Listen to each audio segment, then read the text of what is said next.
Okay, so we're on lesson number 184 of a workbook of A Course in Miracles.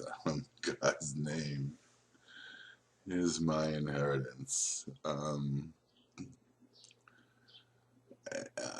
just laughing because something on Facebook struck me as really funny. Um, and it's causing me to crack up. When I read this lesson, it reminded me, and I was going to go back and check it out in Genesis.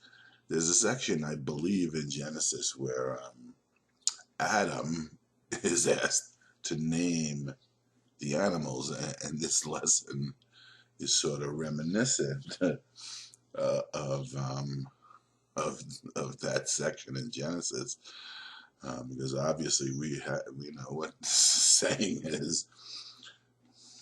We've lost sight of the totality of reality as a unified experience and broken it down in our thought that by breaking it down and naming things, we can come to some sort of understanding, which of course,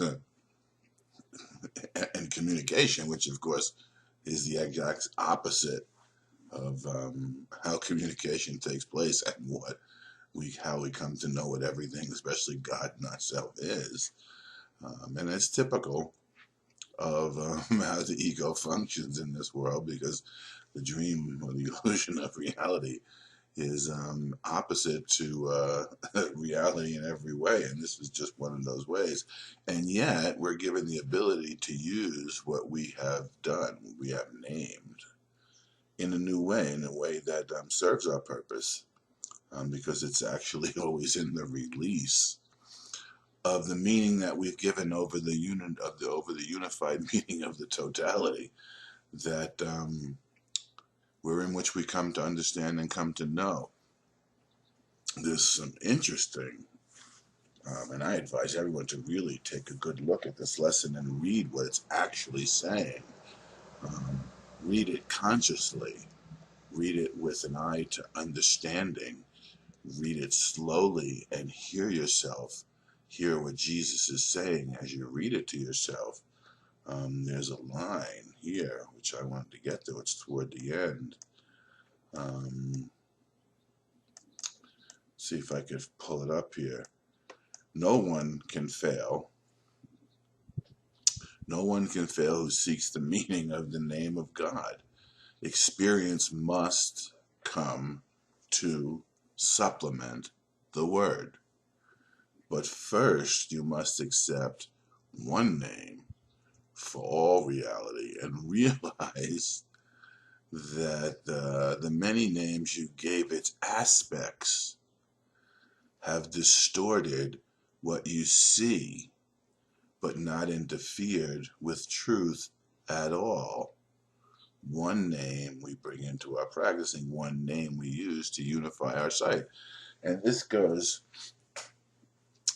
directly to what I've been saying about the nature of the workbook, and what we're accomplishing with it is reassociating everything with what God is, not in its individuality, but in its participation as a creative energy of the totality of reality, which God created us to be one with and participate with Him in extending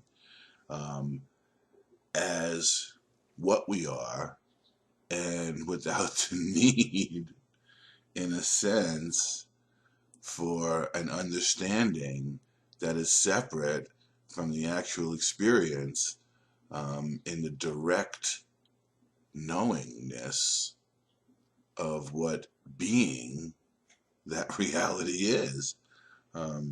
So we have this sentence, and then what it's saying is everything, in a sense, and I don't know how to use the words correctly in this instance, because we're talking about letting go and releasing all the individual names that we've given to the aspects. And this is the interesting part. This is the part that I wanted to get to.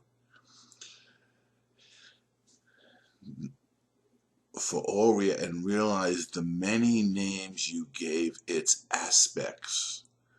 So what we have seemed individually named are but aspects of the entirety of creation that can't be known and understood in separation, but when released in our mind from, and what Jesus talks about is the space that we use to place between things to carve them out and make them individual. When we release our need for definitions based on that space and enter into a unified experience of everything as one, we lose the definitions, how we have defined our reality, and allow it to be refined in our mind as a totality of an experience that is beyond the ability to be separated, because in separation it loses it's the totality of it and enters into a partiality where in which differences are what's emphasized rather than the unified reality of our creative nature and that which we were created to be. So how would I say this? It's much like when I used the idea of the diamond, of the many-faceted diamond, all extending and projecting the light from a single source, but projecting and extending it in exactly the manner from the same spot where in which we seem to find it. So the facets can be many, but they're all part of the same single whole perfect reflection that we experience.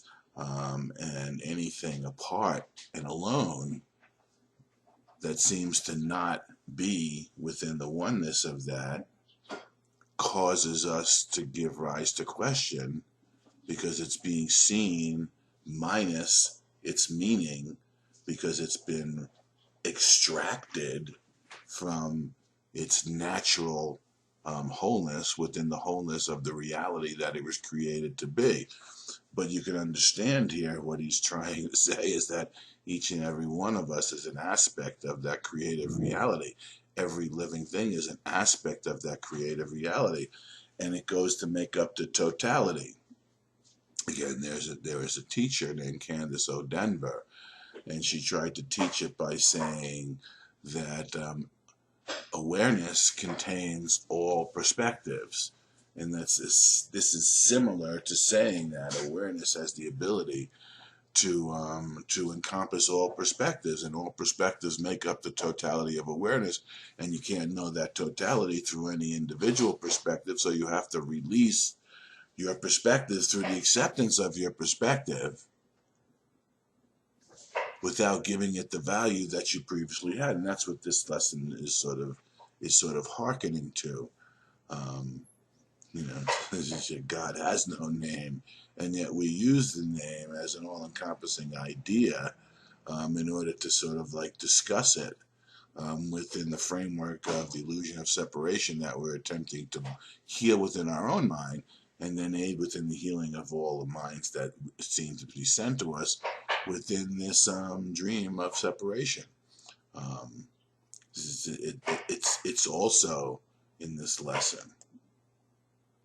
It also goes a long way to understanding, to coming to the understanding that this is not about achieving, let's call it, a particular state of mind and attempting to maintain that particular state of mind. Otherwise, this paragraph would have no meaning. Thus, what you need are intervals each day in which the learning of the world becomes a transitory phase, a prison house from which you go into the sunlight and forget the darkness. Here you understand the word, the name which God has given you, the one identity which all things share, and the one acknowledgement of what is true. And then step back into the darkness, not because you think it real, but only to proclaim its unreality in terms which have meaning in the world which darkness rules. And I would say I've met many of you who have undergone profound revelatory experiences wherein which you've seen beyond the veil of separation and have come to understand in those moments, um, because they are temporary releases from all fear. In that moment of temporary release from all the fear, when you experience the joy and bliss of your own creative reality without, in a sense, any distraction, and you get the full impact of what it is, many of you wonder why you're still here, participating in an illusion, when in fact you've come to see the truth and understand the meaninglessness and the valuelessness of the world of space and time and the illusion it represents, and can't quite figure out like what you're doing here at all. Well, obviously, what you're being told here is that you have a function to fulfill in aiding those who still believe in the darkness of the illusion as having a reality. You have the ability to help them see the way you have come to see, simply by being who you are in your new minds, in your new hearts, in your new understanding. And the integration that takes place happens in the sharing, because it's in the integration by which you declare the reality that you intend to pursue as in a sense, let's call it the ultimate goal of learning that we all come here to participate in.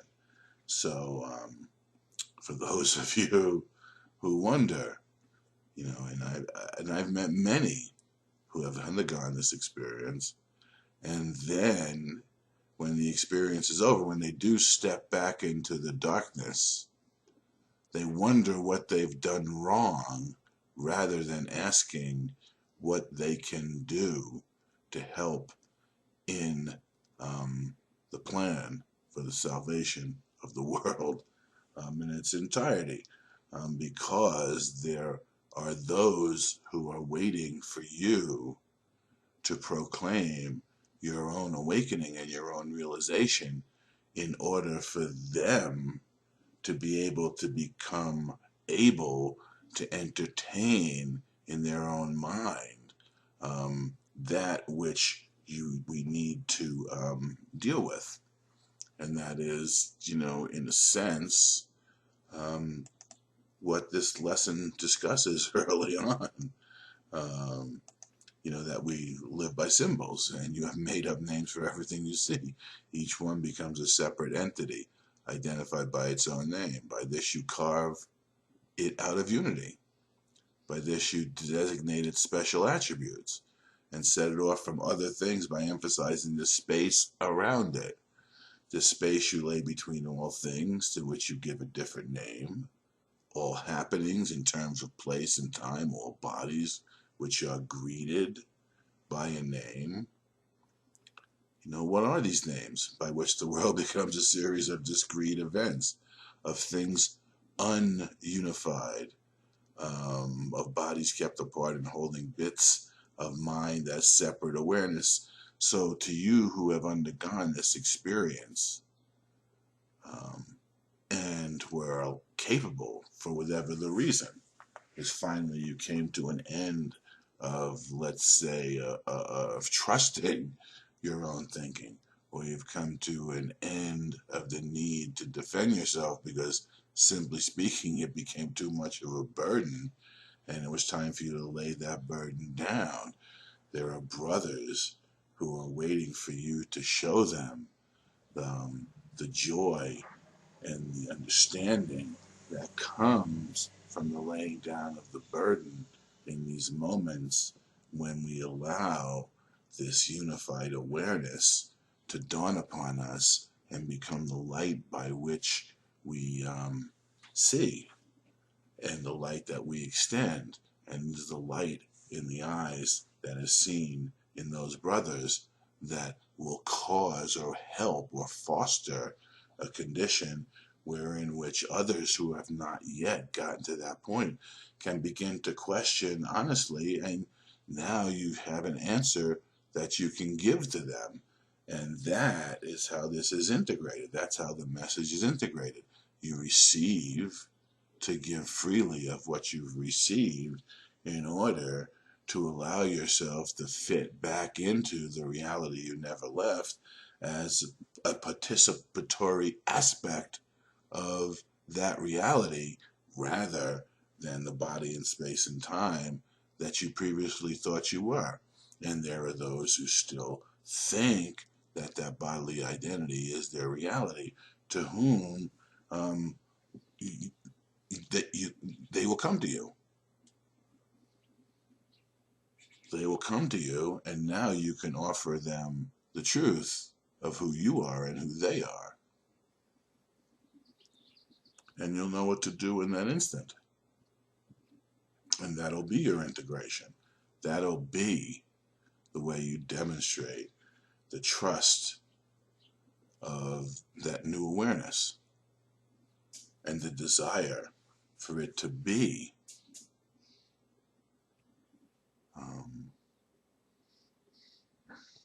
the totality of a way of understanding. Doesn't mean you have to maintain that state of mind through mental gymnastics and trials of the world, but it does mean that you will always have that new understanding to enlighten your own mind and heart.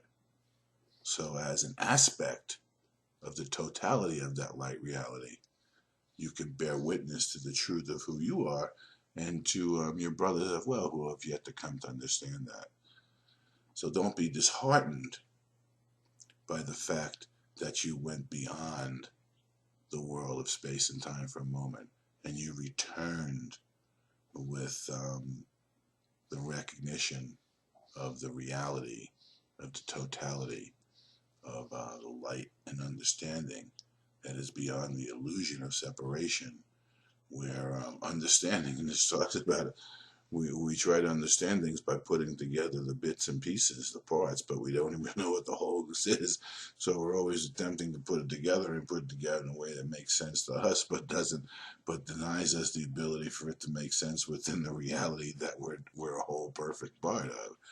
And that's what we've been doing since the beginning of time, trying to make sense of what doesn't make sense, because it's removed and isolated from that which gives it meaning and allows it to make sense within the recognition of the totality of it.